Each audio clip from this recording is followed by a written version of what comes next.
Assalamu alaikum everyone. Today's episode is a big one.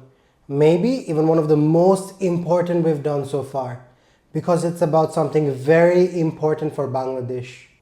In this video, I'll break down how efforts to repatriate the Rohingya are being obstructed and how India may be playing a deep game using the Arakan Army as a pawn.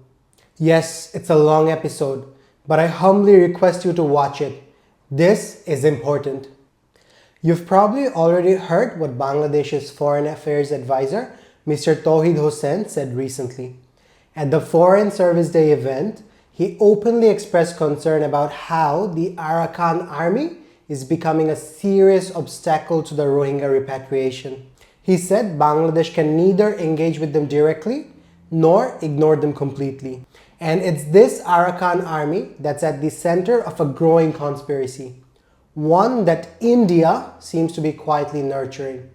Back in July, as Bangladesh was engulfed in a mass uprising and Sheikh Hasina was fleeing following a brutal massacre, something terrifying was happening near the Naf River.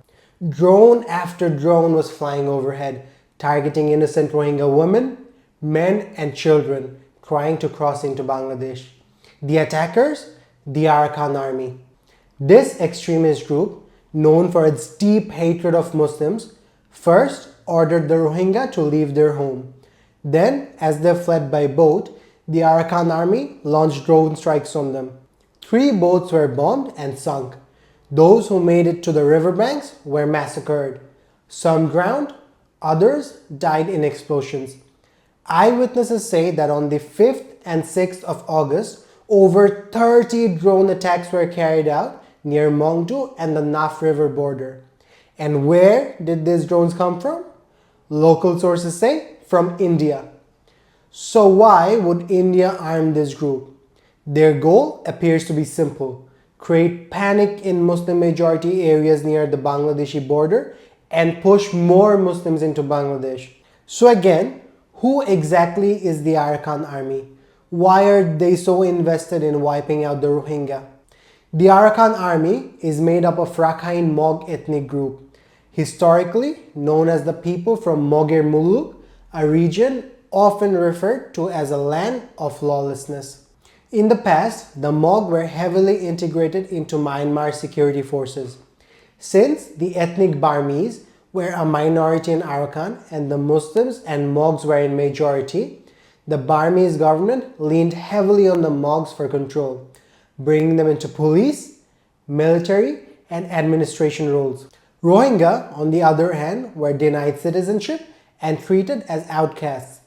Decade after decade, they were subjected to horrific abuse, not just by the Burmese state, but also by the Mog officers serving in those same state institutions. And yes, the Mogs played a huge role in the mass Muslim killings of 2012, 2016, and 2017. But then, why did the Mog, so closely tied to the Myanmar military, form a rebel group like the Arakan Army? It's simple. The Mog had 2 obstacles to total dominance in Arakan. One was the central Burmese government, and the second was the Rohingya Muslim population. So first, they backed the government's campaign to expel the Rohingya. And once the Burmese military and their Mog allies drove most Rohingyas into Bangladesh through unimaginable violence, the Arakan Army turned on the government. Now, with the Rohingya gone, they began the real mission, carving out independent control over Arakan. But here is the real twist. India, once a close ally to the Burmese junta, is now also supporting the Arakan Army. Why?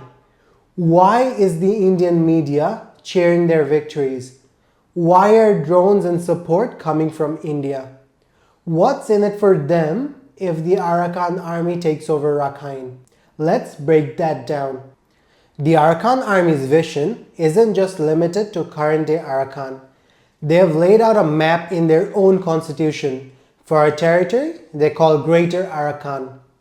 There are officially 18 districts in Arakan, but their map includes 28. Where did the other 10 districts come from?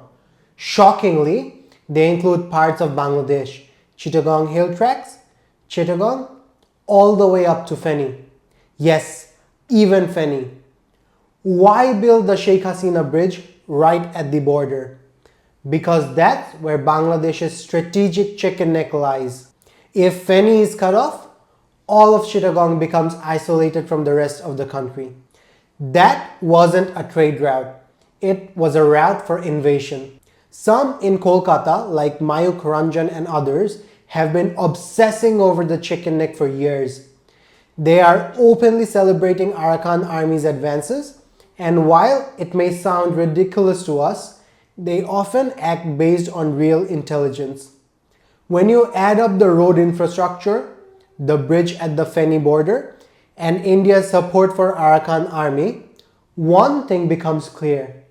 India has a long-term strategy and it's dangerously close to unfolding.